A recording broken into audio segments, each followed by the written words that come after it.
Friend, what if the reason that you are overwhelmed every time you open the Bible isn't because you're not spiritual enough, but because no one has ever taught you how to choose the right version for where you are in your walk today in life? Friend, have you ever opened the Bible only to close it in just a few verses? That's because it feels like you're reading a foreign language. You're not the only one. The original Bible was written in Hebrew, Greek, and some Aramaic, not English. That's why we have so many different translations, so the message can reach our hearts in a language that we all can understand. But not all Bible versions are the same. Some translations definitely stick close to the original text. These are called word for word or formal translations. Others simply aim to express the ideas in a more modern term, easy to read language. These are called thought for thought or dynamic formats. Then there are paraphrases, which aim to make scripture feel like a story or more like a devotional so that it's easy for you to process and analyze and take in. So here's what you need to know. There is no one size fits all Bible. Hebrews 4:12 reminds us that the word is alive and active. So that means that God can speak through any version. But knowing which one fits your lifestyle, your current understanding and maturity can make a world of difference. So don't be afraid to explore. The goal isn't to be perfect. It's just really to get planted into the word and to find a Bible version that you can stick to consistent. So now let's talk about the King James Version. Now, this is one of the oldest and the most loved translations because it's rich, it's poetic, it's historical, and it's significant. Many people grew up with it in church and it's often quoted in hymns and even in sermons. But for me, sometimes this version can sound like Shakespeare. The language can feel stiff or confusion with words like thee, thou, and phrases like suffer the little children aren't how we truly speak in today's world. That can make scripture feel distant instead of alive, and it can make the Bible and the scripture seem a little boring and make you sleepy. So the King James Version doesn't omit any scriptures, but it was based on later Greek manuscripts. So some verses included here don't appear in newer versions that were used in earlier manuscripts. So this version, the King James Version, is basically best for those who love tradition and poetic depth. It's for those who are spiritually mature, who are more immediate and advanced. I would say the age range for this type of Bible is for those that are 30 plus or older, or anyone that's raised in a church culture that really studies and uses this Bible. For this version, personally, I would say that when my grandparents were here living on earth, this is the version that they preferred to read the most because they were more spiritually inclined and more mature, advanced in their spiritual life. Now let's talk about the New International Version, NIV. Now this version strikes a balance between readability and accuracy. It is widely used in study groups and sermons and is great for understanding the scripture in a very more relatable way. However, certain verses are either placed in the footnotes are removed altogether, like Matthew 17:21, Acts 8:37, and Mark 16:9 through 20.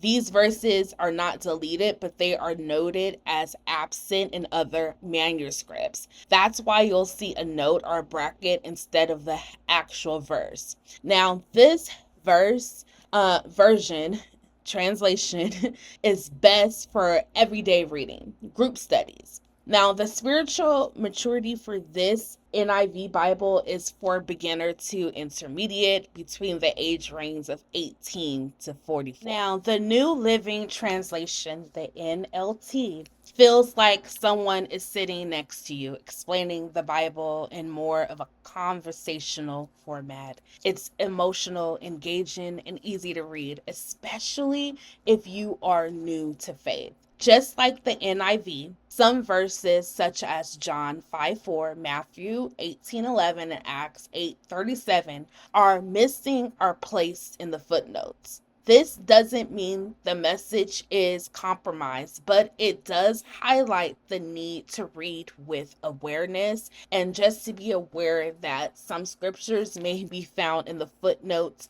of the Bible chapters. Now, the NLT version is best for new believers. This is your daily devotional reading. This is when you're in the early stages of your spiritual journey, and you can be between the ages of 18 to 30. But like I said before, one size does not fit all, and some people that are over the age of 30 still read the NLT version because that is what resonates with them in their heart. Now, the key to this is the fact that you're exploring the Bibles and you're actually opening it up. It doesn't really matter which version you're reading as long as you are reading the Bible and applying it to your life. Now we're going to talk about the English Standard Version. Now, the ESV is elegant and scholarly. It preserves much of the formal structure and language of the earlier and older versions of the Bible.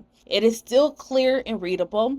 Its manuscript is similar to the NIV and NLT, meaning that verses like Matthew 17:21 and Mark 16:9 through 20 are often footnoted. Now, this version is mostly great for Bible study lovers or anyone who wants accuracy without the heaviness of the Old English language. So this Bible is best for those who want to go deeper in their Bible study. This Bible is spiritual maturity level is for intermediates to advanced, people that are between the ages of 25 through 44 that want to use this as a supplement to help them dive into scriptures further and just learn a little bit more. Now let's talk about the Message Bible, the MSG. Now, this is not a translation. This Bible is actually a paraphrase of the author that created it. The Message Bible reads like poetry and makes the Bible feel fresh and personal, especially for people going through emotional or transitional seasons within their life. It doesn't remove verses, but it rephrases them heavily. So, John 3:16 or Psalms 23 will sound a little different, like a retelling rather than a word for word quote in other versions. Use it alongside other versions to gain understanding, not just as a Bible alone, because again, it is heavily translated to be processed as everyday language, like how I'm talking like you, just conversational, and it is based on the interpretation of the author that created it. So this Bible is best for new believers, people that need an emotional connection to the Bible. It is for people that are in the earlier stages of their spiritual journey or transitioning into their spiritual journey. The age range for this Bible, I would say, would literally be great for teens or for people between the age of 18 through 35. Now, the final version that we're going to talk about is the New King James Version, the NKJV version. Now, this version updates the language of the King James Version Bible while keeping it still rich and structured. You'll see fewer theys, thous, those, but the reference is still clear. Unlike the NIV and the NLT, the New King James Version retains all traditional verses, including Matthew 17:21 and John 5:4. This makes it a solid choice if you want the full canon without footnote or explanations. This Bible is best for people that are growing believers, people that love the King James versions, people that are intermediate in their spiritual maturity. And this age range for this Bible, I would say, is for people that are between the ages of 25 through 44. Now, this is my favorite version of the Bible. I love it. I stand by it. I read this version daily. Now, friend, if you're learning something new right now, I want you to take a moment to like and subscribe. Drop your favorite version in the comment section. I'd love to know what version of the Bible that you are currently reading and what resonates with your heart today. Let's talk about those missing verses. It's jarring when you flip to Matthew 18:11 or John 5:4 and they're not there in some of those Bible versions. But here's the truth. It's not a conspiracy or censorship. It's a translation decision based on the manuscript's history. Now, it's important that you do your research, and you will learn that earlier manuscripts, the ones closest to the time of Jesus, did not include certain verses. So modern translators chose to interplace them in the footnotes or remove them entirely. Verses commonly footnoted or omitted include Matthew 17:21, Mark 16:9 through 20, John 5:4, Acts 8:37, and Romans 16:24. If you're using the King James Version or the New King James Version, you'll find these verses are intact, not removed, and definitely not footnoted.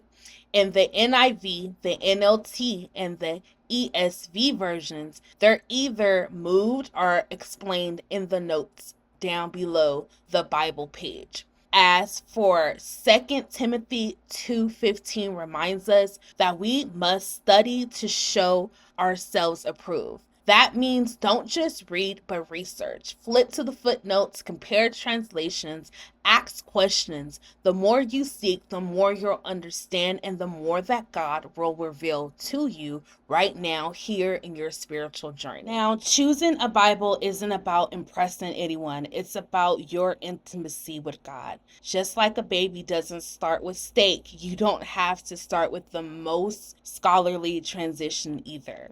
You start where your heart can receive. If you are new to the journey, start with the NLT or the Message version. These are warm, relatable, and they will help you build the momentum up to the other advanced versions of the Bible. So as you mature, move into the NIV or ESV versions. These give more of a structure and theological depth while still being approachable. And when you are ready to dive deeper, explore the New King James Version or even the King James Version for rich biblical poetry and timeless reverence. You grow from milk to meat, not overnight, but over time. Remember, the best Bible version is the one you actually open and read consistently. Don't let perfection keep you from progress, because God honors your hunger to read the Bible and draw closer to Him more than your highlighted notes, more than your cute, pretty Bible. God just wants you to reverence Him more, and to instead of just practicing and being religious, He wants you to actually develop a relationship with Him. So if this is helping you feel less overwhelmed, go ahead and hit that subscribe button. I promise this space is for growing at your pace and with grace. So here's the heart of it all. The Bible isn't just paper and ink. It's breath and spirit. It's God's word, alive and still speaking. If you are unsure what version to buy, ask God. James 1:5 says that if we lack wisdom, we can ask and God will give it to us generously. Start small. Don't worry about impressing anyone. Pick the version that steers your spirit and helps you hear God clearly. He's not asking you to understand everything the first time that you open the Bible. He's just inviting you to just come on and come closer to Him.